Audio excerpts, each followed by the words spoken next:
Nigerians, I have come today to share with us the bitter truth about the Christian genocide and the rebirth of a nation. We live in a very, very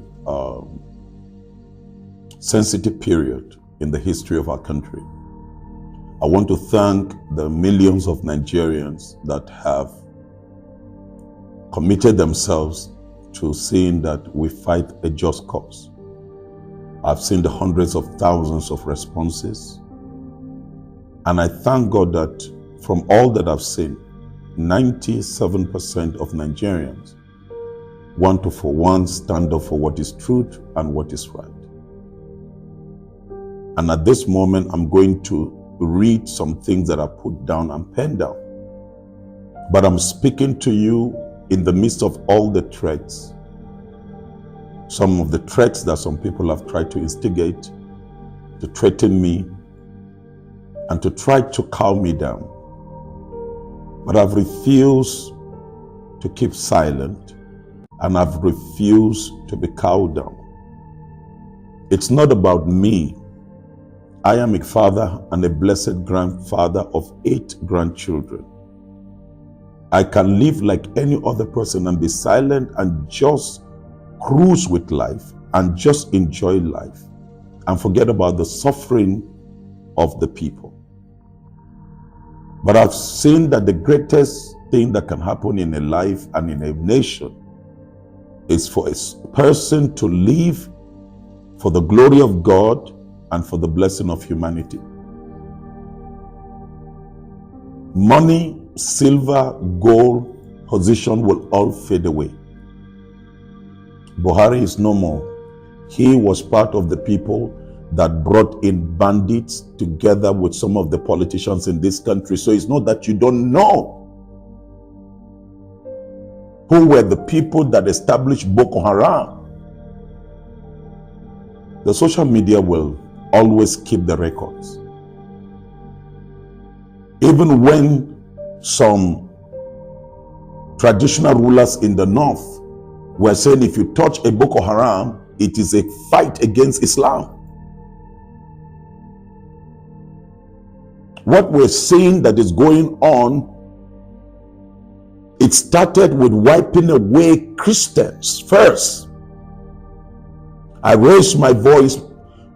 Most of you Nigerians are witnesses that the president of Nigeria and the government of Nigeria went after me because of speaking the truth against genocide, against the killer Fulani headsmen that were not proscribed as terrorists, and IPOB was proscribed, and the Yoruba agitators were also proscribed as terrorists. We can't live in a nation with double standard and double law. I am a northerner. I love the north. I love my people. And I am paying the price for the lives and the destiny of my people. I've been on the road for several days. There is no state that I've not gone to. In this year, I have been to over 20 states in Nigeria. Right now, I am speaking to you from South Nigeria. I travel by road. I see the real Nigeria. I see what the true Nigerians are going through. I didn't come here as a politician. I came as the voice of conscience. This is not just another statement. And I want to speak to the younger people. Nigeria is your country. You see the president of Nigeria, President Tinubu, give him the next 10 years, he will become vegetable. The next 10 years, he will need help because they are aging. We are aging. I'm a grandfather. You must know that you don't have any other nation like Nigeria. Nigeria is the only country that will give you all that you need to be able to exercise your potential if you do what is right. So don't be carried by certain deception or mockery. I can't pronounce the name well. It's a shame for you as a young man to stand to back lies, lie physically. I am grateful to the Americans.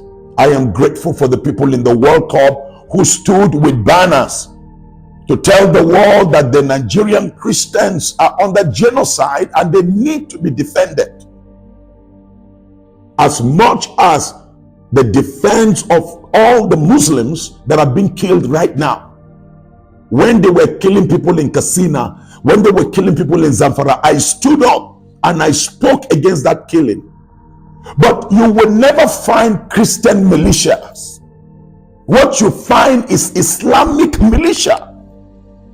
Listening to the teaching of 80% of Islamic scholars, all their preaching is dead to the Christians, dead to the infidel. And if any Muslim is a moderate Muslim, they will say, kill him. That's why the knot is boiling until we speak the truth to ourselves. Until we speak the truth to ourselves. And I'm speaking with pain in my heart. Unless we speak the truth to ourselves. Sultan, you can't continue to be sitting on the seat of lies and deception. Northern leaders, you cannot. Look at now recently, look at what the Nasarawa state governor just said yesterday of another group of Islamic jihadists that now are causing mayhem. Look at it just day before yesterday. The hundreds of Fulani killer headsmen with AK-47 on motorcycle, over 200 motorcycles that I could count, going on the street with guns in a country like Nigeria, and you tell me that there are no terrorists, and you tell me there is no genocide? We cannot continue to hide behind official silence while rivers of innocent blood flow through the valley of Benue, of Plateau, of Kaduna, of Taraba. We the people must rewrite our history. Nigeria is a great country. I speak to the younger people. All Nigerian founding fathers ruled this country as youth. Obasanjo, youth. Gowon, youth. Shagari, youth. I can go on and on. Babangida, youth. Tafawa Balewa, youth. Sardauna Sokoto, youth. The same mantle is resting upon the shoulder of younger people today, Nigerians. It is the youth. It is you. The youth that must rise again. You must rise again, not in violence, but in vision, not in violence. Do you see the way the politicians are playing you? Do you see what is going on?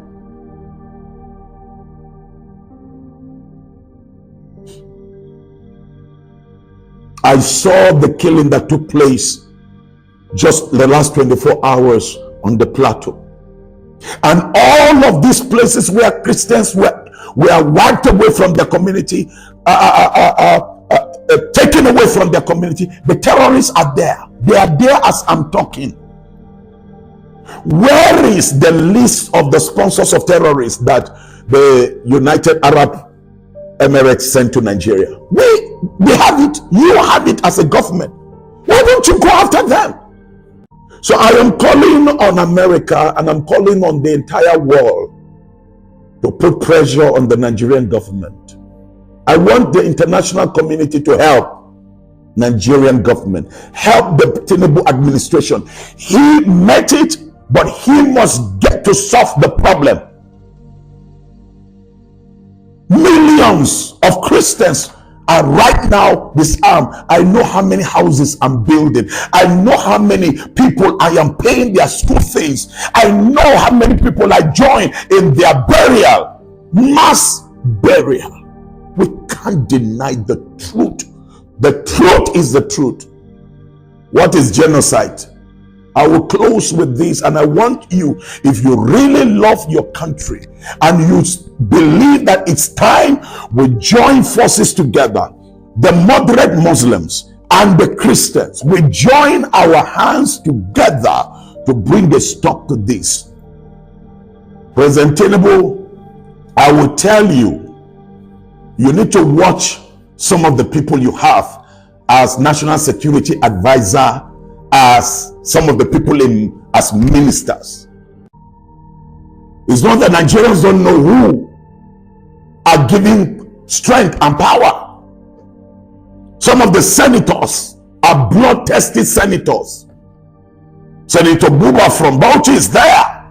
You can go check the records. How many of the bandits he has kept in his house and gave them ammunition and gave them? It's there. The DSS director, you know them. The chief of defense staff, you know them. You gave an order to go clear them. You know where they are. I know that sometimes your hands are tied. But let Nigerians for once rise up and say enough is enough. The killing, the inflicting harm, the forced displacement. Oh God, I pray that we all come to this point to know that there is only one nation, and this nation is our nation. We must all fight together. So join me in this move. Let's pray at the same time. Let's speak out and cry out for this government to get things right. I want to encourage this government. Stop spending money trying to send people around the world to say that the stories are not true. I mean, America has embassy here. There is no country that doesn't have embassy. They know what is going on. All we need to do is for us to say, yes, this evil is on, killing is on. But now we will rise up as a nation, as a government, and flush out this bandit. Nigerians are ready to cooperate. Kwara is being destabilized. Southwest is being destabilized. The entire Northwest now is ungovernable. You heard the cry of the governor of Zamfara. What is going on in Borno? The persecution Christians are going through. There is no one Christian in the far north that can tell you they have C of O to their church.